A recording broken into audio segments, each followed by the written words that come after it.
Hello दोस्तों, आज के इस लेक्चर में हम पार्लियामेंट के चैप्टर की शुरुआत करने जा रहे हैं, जिसमें हम आर्टिकल 79 से आर्टिकल 88 तक कवर करेंगे।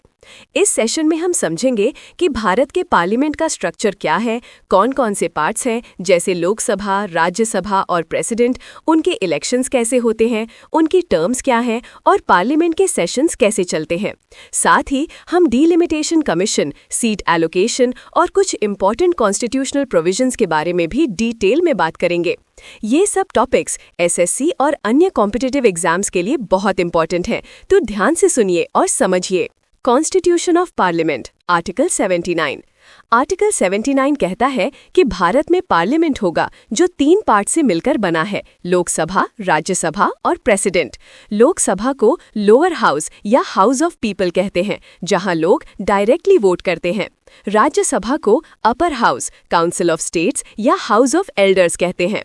भारत ने अपना पार्लियामेंट्री सिस्टम यूके से लिया है, जबकि यूएस में प्रेसिडेंशियल सिस्टम है। First sitting and meeting of parliament. Parliament की पहली सिटिंग 17 अप्रैल 1952 को हुई थी, जबकि पहली मीटिंग 13 मई 1952 को हुई थी। अगर एग्जाम में पूछा जाए तो दोनों डेट्स याद रखनी चाहिए, लेकिन अगर सर स्पेसिफाई ना करे तो 13 मई को पहली मीटिंग माना जाएगा। Hindi names of houses. Constitution में हाउस ऑफ पीपल और काउंसिल ऑफ स्टेट लिखा है, लेकिन 1954 में इनके हिंदी नाम लोकसभा और राज्यसभा अडॉप्ट किए गए। लोकसभा इसलिए कहा जाता है क्योंकि यहाँ लोग डायरेक्टली अपने रिप्रेजेंटेटिव्स को इलेक्ट करते हैं। Lok Sabha elections and first pass the post system. Lok Sabha के मेंबर्स को लोग डायरेक्टली इलेक्ट करते हैं first pass the post system के थ्रू। इस सिस्टम में जो कैंडिडेट सबसे ज्यादा वोट्स लेता है वो जीत जाता है, चाहे उसके पास मेजॉरिटी वोट्स ना भी हों। Rajya Sabha elections and indirect election system.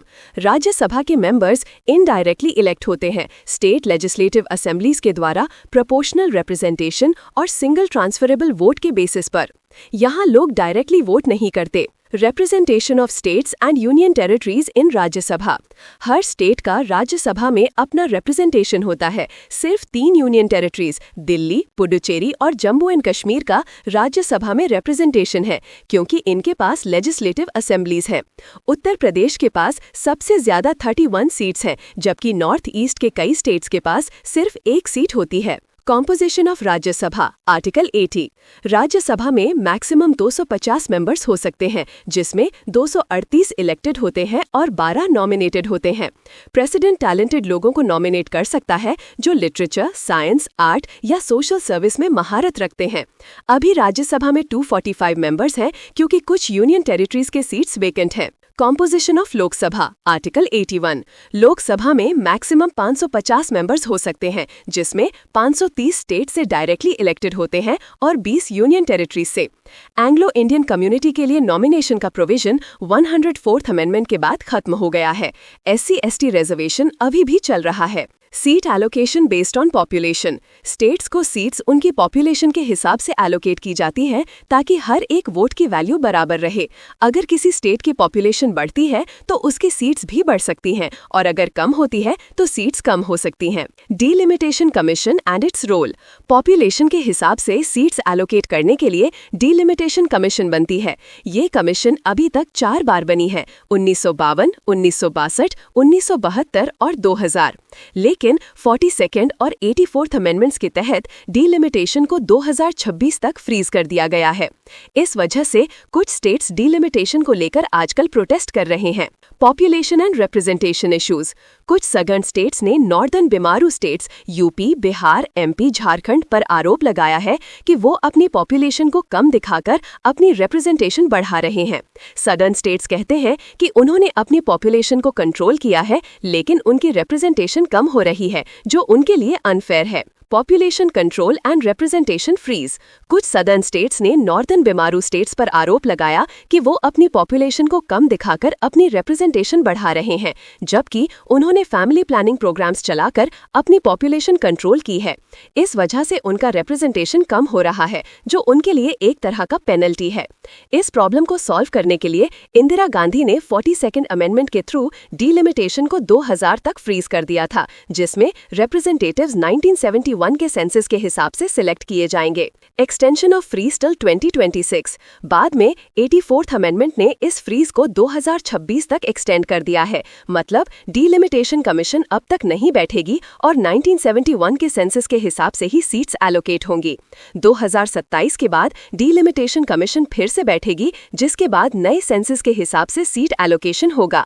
इस वजह से तमिलनाडु जैसे स्टेट्स ने डीलिमिटेशन कमीशन के खिलाफ प्रोटेस्ट शुरू कर दिया है। Duration of houses, article 83। Rajya Sabha एक परमानेंट हाउस है जिसे डिसॉल्व नहीं किया जा सकता। ये एवरग्रीन फॉरेस्ट की तरह है जिसमें लीव्स एक साथ नहीं गिरती बल्कि थोड़े थोड़े समय में गिरती हैं।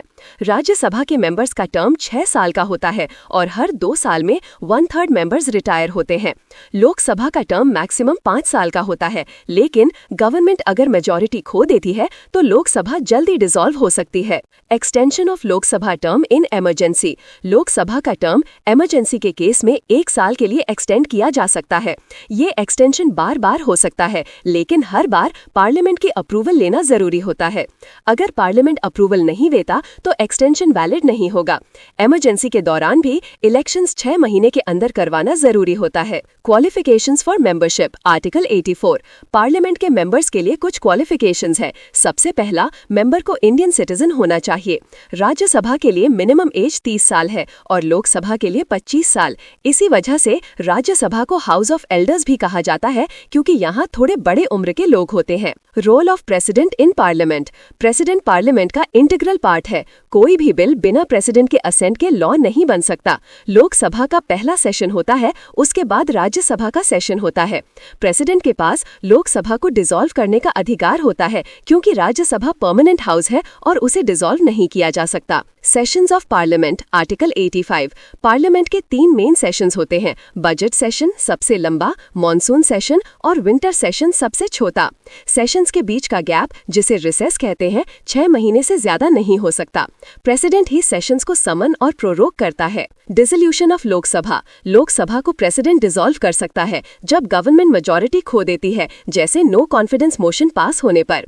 डिसोल्यूशन का मतलब है कि लोकसभा खत्म हो जाता है और नए इलेक्शंस होते हैं।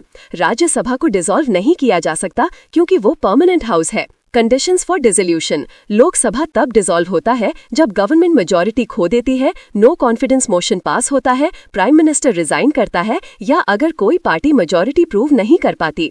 डिसोल्यूशन के बाद नए इलेक्शंस होते हैं और नई गवर्नमेंट बनती है। Dissolution of Lok Sabha and formation of new government. जब लोकसभा डिसॉल्व होता है, इसका मतलब होता है कि प्राइम मिनिस्टर और उनका पूरा काउंसिल ऑफ मिनिस्टर्स रिजाइन कर चुका है।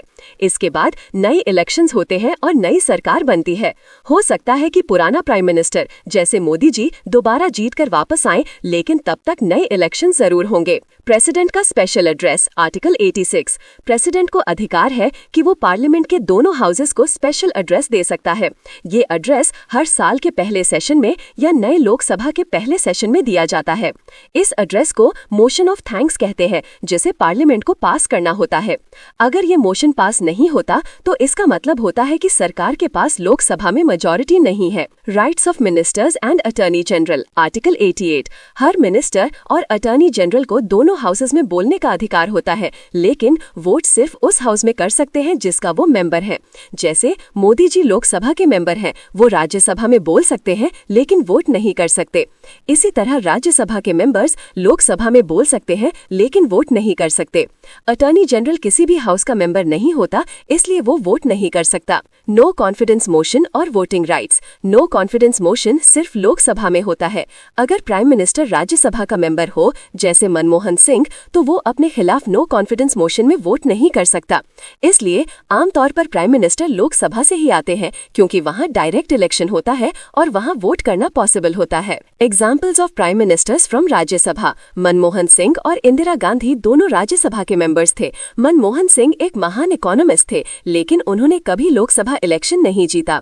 राज्यसभा से प्राइम मिनिस्टर बनना पॉसिबल है, लेकिन आमतौर पर लोकसभा से ही आते हैं, क्योंकि वहां डायरेक्ट पब्लिक का वोट होता है। पॉलिटिकल अवेयरनेस और mindset.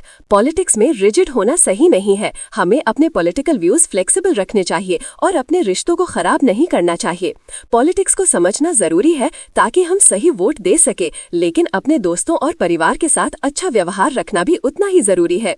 Thanks for watching. Video अच्छा लगा तो लाइक करो, फ्रेंड्स के साथ शेयर करो और चैनल सब्सक्राइब करो। अपने क्वेश्चंस और फीडबैक कमेंट्स में भेजो। एसएससी प्रेप के लिए बेस्ट ऑफ लक। अगले वीडियो में मिलते हैं।